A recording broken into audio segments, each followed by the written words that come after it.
भारत के एक छोटे से गांव में अरुण नाम का एक लड़का रहता था। उसका परिवार बेहद साधारण था। पिता किसान थे। उनकी रोज की मेहनत सिर्फ 2 वक्त की रोटी जुटाने के लायक ही थी। माँ घर और खेत दोनों संभालती थी। अरुण का बचपन गरीबी में बीता, लेकिन उसके अंदर एक सपना हमेशा पलता रहा कि मैं अपने परिवार की किस्मत बदलूंगा।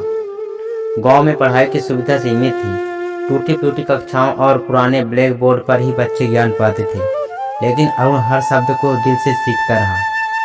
उसके गुरुजी भी अक्सर कहते थे यह लड़का कुछ अलग। अरुण के पिता चाहते थे कि वह जल्दी से बड़ा होकर खेत में हाथ बटाए, लेकिन अरुण का मन किताबों में ज्यादा लगता रहा। अक्सर वह खेत में हल जोतते समय भी आसमान को देखता और सोचता, क्या मैं अपनी जिंदगी में सिर्फ इसी मिट्टी तक ही सीमित रहूंगा।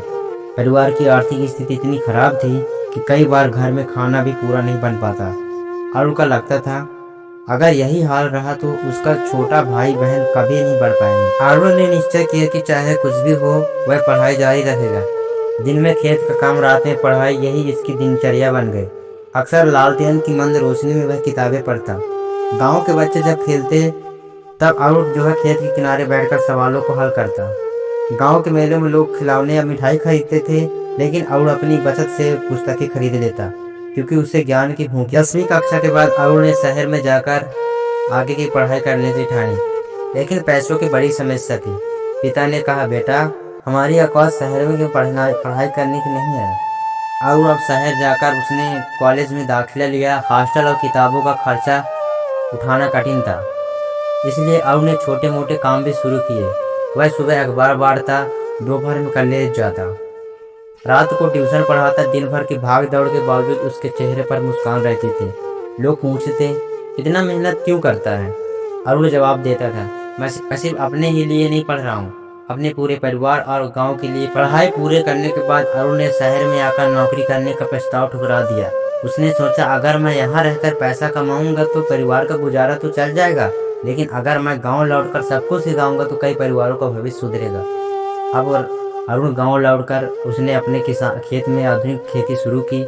ड्रिप इरिगेशन, उन्नत बीज और वैज्ञानिक तरीके अपनाए। धीरे धीरे उसके खेत की पैदावार दोगुनी। अब उसके पिता को कर्जा नहीं लेना पड़ता था। माँ के गहने भी उसने वापस बनवा कर दिए। भाई बहन अच्छे स्कूल में पढ़ने लगे। परिवार के चेहरे पर पहली बार सुकून और गर्व। अरुण ने सिर्फ अपने परिवार तक खुद ही की सीमित नहीं रखा, उसने गांव के बच्चों को मुफ्त ट्यूशन देना शुरू कर दिया। किसानों को नई तकनीक सिखाई। मोबाइल और इंटरनेट का उपयोग करके सबको मंडी का दाम बताने लगा, जिससे किसानों को फसल बेचने में नुकसान ना हो। धीरे धीरे पूरा गांव बदलने लगा। जो गांव कभी गरीबी और अंधेरे के लिए जाना जाता था, आज वही गांव आसपास के इलाकों में आदर्श गांव कहलाने लगे। दोस्तों, इसी प्रकार के वीडियो देखने के लिए हमारे इस चैनल को सब्सक्राइब जरूर करें, और हाँ, वीडियो को लाइक और शेयर ज़रूर करें, और कमेंट करके ज़रूर बताएं कि ये हमारी वीडियो कैसी लगी।